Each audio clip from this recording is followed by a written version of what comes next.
Okay, I've come here today to teach you guys about how to align with your ancestral spirit guides. Okay, if you don't have a place to build an altar for them, if you don't have a place to build a shrine, okay, before I start, I want to say, if you're live, join me. Okay, and then if you're just seeing my content for the first time, join me if you want to learn about your personal spirit guide, your ancestral spirit guides, your ancestors, spiritual things and spiritual work to help you grow, to help you prosper, succeed on earth. Okay, if you want to get some spiritual guidance, spiritual protection, then you should follow me. So if you're live, follow me so we can discuss about this. You know, I didn't plan to come so late because it's late because I'm busy today. So yeah, today I want to discuss about how you guys can align with your ancestral spirit guides. Okay, if you don't have a place to create an altar for them, you don't have a private place, what can you do to still connect to these spirits and to avoid any circumstances, consequences that might come out as a result of people that have burned their altars, as a result of people that have abandoned these altars? Okay, what can you do? Okay, because the spirit, they are always sending me message like, you have to say this, you have to teach this. So it's kind of it's not easy to be an oracle, because every spirit wants to send information. The ancestor wants to give information, the ancestral spirit guide wants to give information. God himself, the creator God, wants people to recognize him, because he's always complaining that people don't know him. Okay, let's talk about what are ancestral spirit guides. Ancestral spirit guides are divine spirits, angels from different dimensions, okay, that our ancestor installed in our family to help us fulfill some certain tasks, especially the tasks, some things that we could not be able to achieve naturally. Sometimes it's just to protect our family. Maybe we have everything already, we just need extra protection, and our ancestor goes to this divine spirit to make an agreement with them so they can give us extra protection. It could be that we are lacking wealth, maybe we are hardworking and we could not be able to you know, create wealth, but we are working really hard, you know, and our ancestor sees that everyone is progressing, it's just them, even though they are not lazy. So they go to these divine angels. They are angels, okay? And they say, we are working so hard in our family, but we are not having wealth. And we don't have wealth in our destiny, but we are suffering. We didn't know that this life is going to be so hard when we don't have wealth in our family. So they make agreements with this divine spirit, and the divine spirit comes to the family to sit there to help them to create wealth, as long as they are working hard. Not wealth that money will be coming from your pot without you doing anything. They just make sure that whatever you do, it progresses, you succeed. You understand? With an agreement that you people from generation, you're going to acknowledge this spirit, like feeding them, you know, giving them offerings. Okay, that's why they installed it. Sometimes it could be that your family, you have everything, but you could not have children. Okay, so our ancestors too, because they are very spiritual minded, they connect to the universe. They know. It's so amazing how our ancestors are so connected to the universe, the dimension. So they go to a spirit of fertility, and they say, we are having difficulties of having children. You know, we have everything, but we don't have children. Please, can you help us to have children? So this spirit will now have an agreement with our ancestors to make sure that it's easier for us to have children. Okay, so our ancestor brings this spirit to our family and build an altar for them, giving them offerings and sacrifices so that we can be able to have children easily. So these are the purposes. Okay, these are just some of the purposes why, the reason why we have ancestral spirit guides. Okay, and these ancestral spirit guides, they come from different dimensions. They are not demons, they are not evil, they are very divine spirit. They are angels, and 80% of these spirits are angels. But you people do not know about that. You people think that they are evil spirits. They are angels that have agreed with your ancestor to fulfill some certain rules. Okay, and these spirits, some of them come from the water, some of them come from the moon, some of them come from the sun, some of them come from earth, some of them come from the air, and Mother Earth have trees, and most of those trees from Mother Earth are spirits of protections. They can manifest things. When you hear about wishing trees, you know, our ancestor goes to this dimension to get, at least from my own foundation, they go there to get the archangels, the superior ones. Okay, the archangels are spirit that have other spirits working under them, you know, to be able to assist our families, you know. And every African family, whether you know it or not, whether you are living in diaspora for many generations, whether your ancestors were transported to South America during the slave trade, you all have ancestral spirits that are speaking on your behalf. Okay, and some of you, the guys that have burnt your ancestral spirit because of lack of knowledge, because of religion, okay, you did not burn the spirit. Spirit does not die. Even us as human beings, when we die, our spirit does not die. Our spirit just goes to the other life. That's why I call them afterlife. To live, there is a life after this life. Okay, we just don't have body. We just lose only this body, but our spirit is still living there, living over there. So spirit does not die. So when you go and burn their altars, you think that they are going to die and disappear. It doesn't work like that. They just live. And most of the time, once they leave, you no longer benefit from the benefit that your ancestor has agreed with this spirit to bring to your family. And they don't, when they leave, they are not attacking you people. 80% of this spirit just packs their load and leave their benefit. They leave and you guys don't benefit it again. If there is a cost that they were preventing you guys of, then this cost will come back to your family. If there is a reason that you guys were not, you guys were suffering before they brought those spirits into your family, once the spirits get chased away, those costs will return back. Poverty will return back. Struggle, barrenness will return back. All those things that the spirit we are giving to you people, you will no longer have those things because you have chased the spirit away, knowingly or unknowingly. I just want to make you guys know that when you chase, when some people are very adamant, they want to destroy the ancestral altar, they will think that this ancestral altar is the one bringing problems to them. It's because either the spirit is angry, you understand, that they are working for many generations, you guys are not acknowledging them. That's why maybe they refuse to do the work, and then the cause is now affecting you guys. It's not like the spirit is now affecting you guys. The purpose of the spirit is no longer doing the job that they installed the spirit into your foundation to do. So now the cause is affecting you guys, and the family are thinking that it's the spirit that they installed that is not cause. No, the spirit just refused to do its job. Okay, so when you change the spirit that was doing its job, then you no longer get what you're getting. Then the bad spirit that they were protecting you guys from will come back.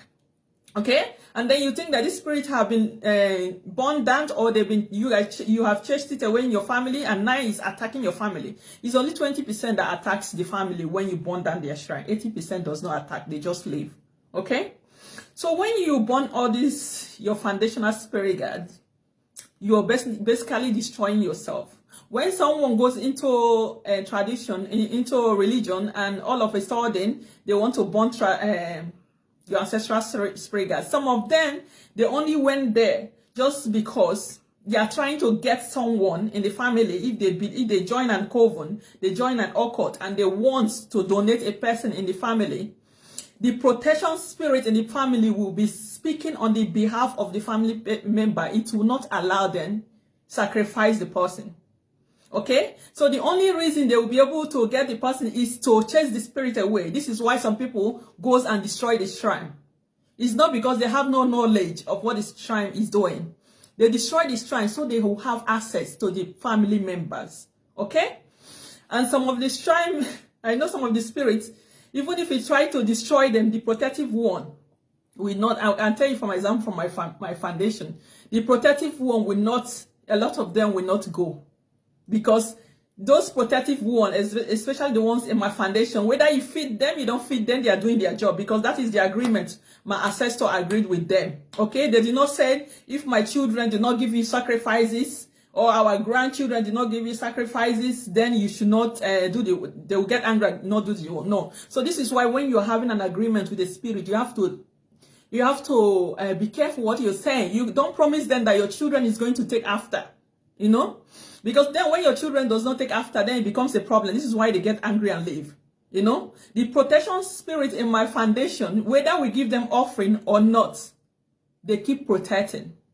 So if you have a good heart, you give them offering, okay? Because for example, when some people was trying to get me, people in the foundation, because they do not understand the spirits that we have in the foundation, because before you understand it, you need to be called. And these people, they do not want me to answer the call because it will affect them. And also because they do not understand spiritual things. Like I'm seeing it now, they do not understand a lot of things, you know. So if I answer the call, they will not benefit. They wanted to be using my own spirit guides for themselves. Okay, so I will go into that later. So how do you connect to these spirit guides when you don't have a place? Because a lot of few people are complaining you don't have a place, and I can see it in the trance. How people are worrying, they don't have it, and then my spirit guide are saying, tell them this. Okay, my spirit guide are your ancestral spirits, because all African country, we have the same ancestral spirits. Okay, it just has these different names and different manifestation based on the community needs, on the country needs. Because some of you guys think that the ancestral spirit guides in Southern Africa is different from Western and the Eastern. No, they are the same spirit guide. Okay, majority of those spirits are the same. It's just that based on our culture, the offerings that we give to them are different based on what you have in your country. That is what you'll be able to give them, but based on what they ask for. So they say if you want to give them offer, if you want to connect, you have to go to your community shrine. There are community shrines in your community that are still existing in the villages. You can go there to give your offering. There are some shrines have their chief priest or any priest or priestess that is in that shrine. Go and speak to the person in charge of that shrine to give your offering. Okay? So that means that you people have to go back to your roots, obviously, you know. If you are still connected to your villages, okay, you have to go back to your room. Just go and give your offerings in that shrine. It doesn't mean that you have to have money to buy goats, to buy all those things. No, just go and acknowledge them. Even if you don't have money, you can go just with your libation and your kola nuts, okay? And go there to acknowledge them, so that they will remove all those causes, all those consequences that your family are facing. They will remove it on you because you went to them. Okay, so if you don't have when you go to this place to give an offering, don't go and keep your altar, because some of these people, they will tell you that keep your altar in their shrine so that you'll be coming there. No, you're only going to give offering. Okay, they will tell you that how do they say, install your altar. Yeah, I'm trying to use the language everybody can understand. They will tell you to, since you don't have a place to have your own altar, your own personal place in your house, maybe your families are Christians, they don't accept it. What can you do? Because you still want to connect to this spirit, you want to go back to tradition. So some of these chief priests or the spiritualists might give you advice, not because all of them know, it's just what they are taught. Some of them don't know the consequences, some do know. Some of them will tell you that you should keep your installation of your spirit guides in their shrine, okay? And then whenever you want to come to give offering, you should just come and give offering there, okay? The spirit are saying you shouldn't do that. You should only go there to give your offering, okay? I don't know why they say you shouldn't do that, but they said you shouldn't do that, okay? You should just give your offering and go. And when things start getting better for you, okay? That you should now install it where you're living, because your altar needs to be installed where you're living, where you can be able to pray, where you can be able to connect. It should not be in another person's place. Okay? So when you cannot have your own place, just go and give your offerings and come back. So another thing they are telling me, another thing they are saying, some parents that have children that are gifted, some spiritualists will tell you to also keep your altars, okay, of your child in their shrine. Don't do it. Because, for example, when I was little, one of my parents went to, first, they don't want me to answer my call because I'm a successor of my biological father, which is the chief priest. What they wanted was to use my own spirit guides to progress themselves. Because when they go to all these spiritual people, they hear power, they hear wealth, they want it for their own selves. So they go to these shrines to install my own altar in this shrine and ask me to be working in that shrine. They're asking my spirit guides, okay, to be working with that shrine so that the shrine will be prospering. But at first, my parents did not even know all those things. They just know about the benefit that they will get. Like, you get wealth, you get this when you let your daughter's altar be in our altar to work with us. At least they are not lying to them that I'll be working with them. They are saying that they want my spirit to be working with them in that altar. So my family member who does not understand at that time what was going on, they actually made my spirit guides to be working in that. They kept me there because at that time I was like 10 years old, you understand? They went to do some rituals to install my spirit guide, you understand? My personal spirit guide there. Okay, so that my spirit guide will be working for them and bringing blessings to that shrine and people that are coming to that shrine, you know, so that my own parents will not get wealth in the process. See, this is a bad game. Some parents that like to use their own children for rituals to get wealth. This is one of it. They don't have to delete you first before they use your destiny.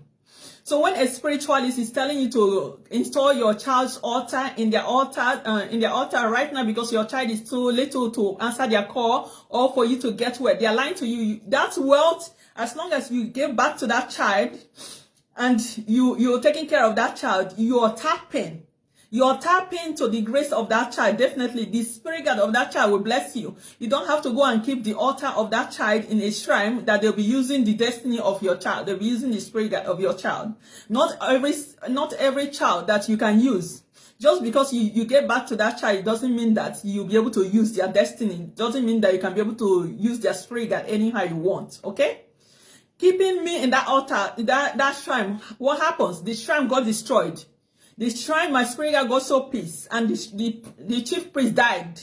It was not up to 3 months. My spirit guide got angry and killed the spirit guides. Okay, that is how dangerous they can be. You cannot mix spirits. You cannot. This is why I keep telling people, don't mix spirit. Don't put a foreign spirit to another spirit. You don't know that these spirits are not the same. They don't do the same thing. All our spirit guides, they have duality. They can do good and they can do bad. When you try to use them, when you try to manipulate them, they can revenge and do negative things. Okay, don't do that. Even you, they will tell you to go and keep your shrine, your altar there. They'll be using it just the same way they try to use my own. If my spirit guide was not strong, I'll still be in that shrine, be slaving myself. All the blessing that is supposed to come to me will be going to that shrine and to my parents, not to me. Okay, so this spirit guide are saying that just go and do your offerings and leave. Whenever you have money, do your offerings, your sacrifices, and leave. And then doors will be open to you. If you don't have any shrine in your location, if you don't have anybody, some people don't even have spirit at all. They don't have, what did I say?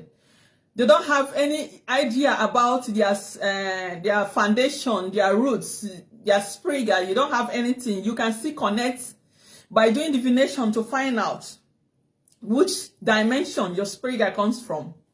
Okay, because every family has spirit guides. Find out which dimension. If your spirit guide comes from water, find out. If they are Mother Earth, find out. If it comes from different dimension, find out. And then you personally by your own self, take your offerings to those dimensions. You call your mother's name, you call your father's name, and then you call upon your spirit guide that is in charge of your own foundation, your own family. That spirit will come there and take your offerings. That spirit, even if you are in Australia, the earth is the same.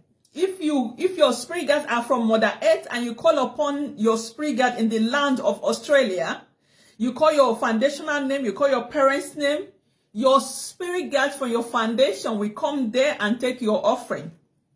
If your spirit guides are from water, you don't know their name. You don't even know their functions. But I'm telling you, every family have spirit guide. Whether you like it or not, they do. As long as the divination have told you that your spirit guide come from water, you don't have any information about your spirit guide from water, you don't know their name, just go find out which offerings they like through the divination. Okay, Go to the water, call upon your father's side, your mother's side spirit guides, your foundational spirit guide that has been there from generation. They are there, they're attached to you, even though you don't see them. That spirit will come to that water and take their offerings. It doesn't have to be only your reincarnation water that you have to go. Any water that is around you. You do divination, you find out which of the water can your spirit guides accept offering from. You go there and give your offering, okay? And this is also good in the case that you want to prevent not falling in the victim of the wrong spiritualists. Because all spiritualists are not good, okay? You might just want to go and give your offerings now and end up getting more problems because you are attached to an evil spiritualist. So if you want to prevent that, you go by yourself to those places and give your offering. Connection and recognition is what they want. It is not important right now to install an altar when you don't have a place for you to install that altar. What they want for you is to do connection. Go there, recognize them. When you call their name, they're there with you all the time. Like for example, when I was still coming back to spirituality, I used to do some small spiritual work for myself, you know, because we are our first spiritual project. You have to work on yourself a lot. When I used to work on myself, I used to see, after I do some spiritual work, I will see some of my ancestral spirit guides that I was not aware of. They will show up. They are the one coming to do this. They are the one answering the prayers for me, but I didn't know about them. You understand? It was later that everything was beginning to reveal to me that I realized that even though we don't know that they are there, they are definitely there. You understand? Especially when you have a call. When you have a call, you're attached to a lot of spirit. They're always there with you. Okay? So when you also want to give offering to your personal spirit guides, these are not your ancestral spirit guides. These are the spirits that are with you 24/7. You can do that yourself just by putting offering in a bowl or in a plate and keep it in a private place for them and dedicate it to them. Your personal spirit guides are with you 24/7. You can dedicate it to them and they will eat this. They will take the offering from you. Okay?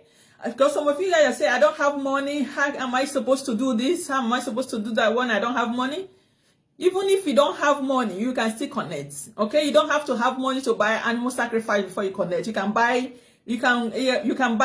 kola nuts, you can buy cook food, give them libation.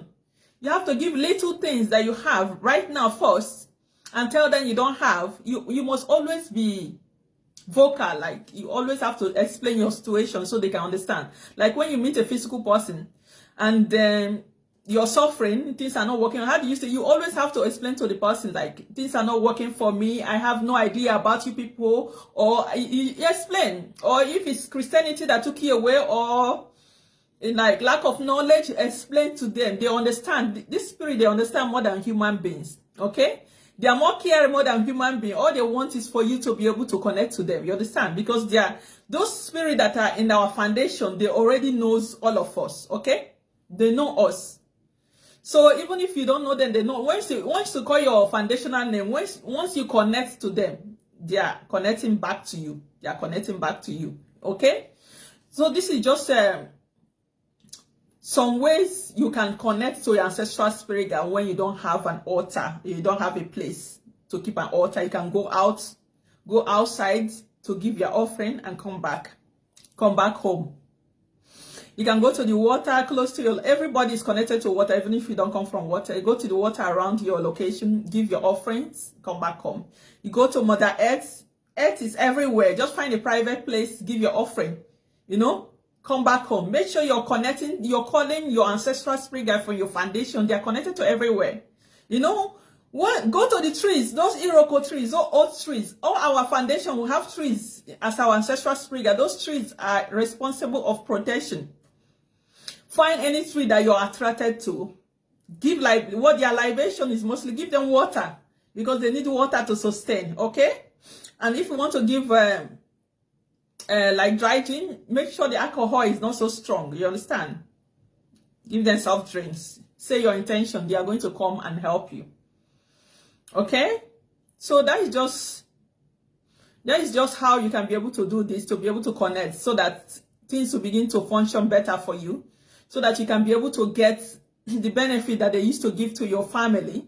before they abandon the shrine or before they burn down the shrine. Okay, you that is connecting will be progressing. Those people that abandoned it, they are the one that is going to be suffering.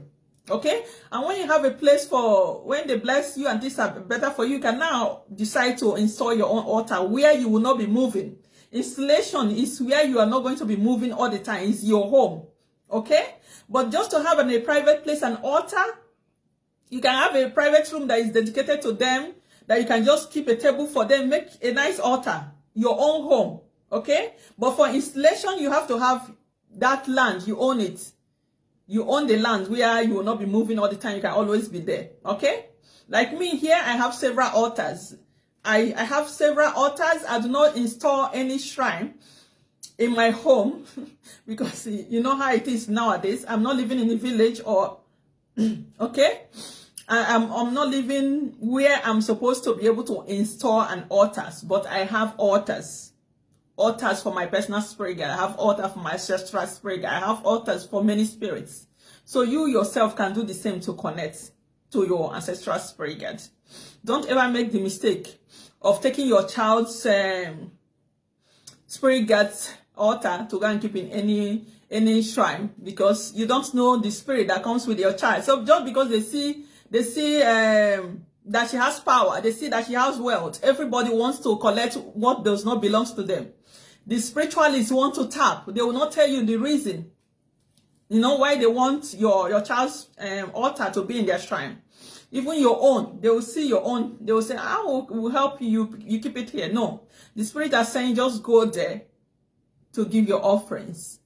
But if you don't trust them, go yourself and go and do divination. Divination will tell you the kind of spirit guide you have in your foundation. And then you find their location, go. Their location does not really mean that they have to have a shrine there. It means that if a spirit is from water, there is water all over around us. You just need to ask them which water in this location would you accept my offering. And they will tell you amongst the water or the rivers around, this is the place you can go and give your offering. We will come there and collect it. And if they are from Mother Earth, you said, where in this location, in this area, which place would you like us to give your offering? They will tell you, and then you go and give your offering like that. This is how you can do and connect to all the elements. You know, even if you don't come from that element, most of our spirit guides come from those elements. You know, from my own example, all the elements, I have spirit guide from all of them, from sun, from moon, from the water, from the air, all the elements. I have spirit guide from all of them. And most of my spirit guide are archangels, which means they have many other spirits working under them. Okay? And I'm sure that some of you guys have the same. Why don't you want to connect to these spirits so that they can help you? You're struggling, you're suffering. And these spirits, they have the keys to help you to progress in life. They have the keys to help you to succeed. Okay, so that is, I just want to stop it here so it's not too much, because I want to create another short video.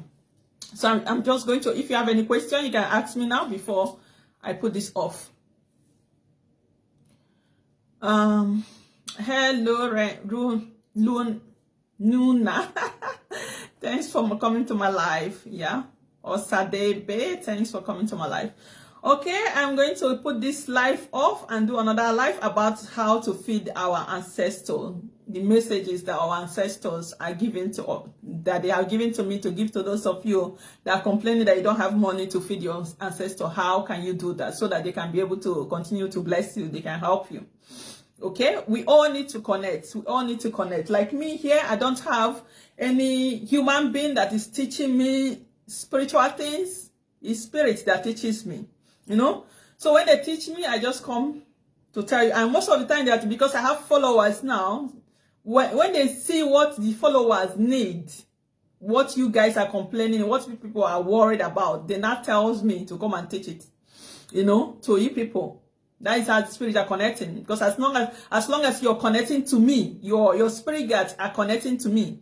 So the spirits are always communicating with each other what they need, you know, to pass the messages to each other. And they have to pass it through somebody. Okay. Bye for now. We'll keep in touch with the next video.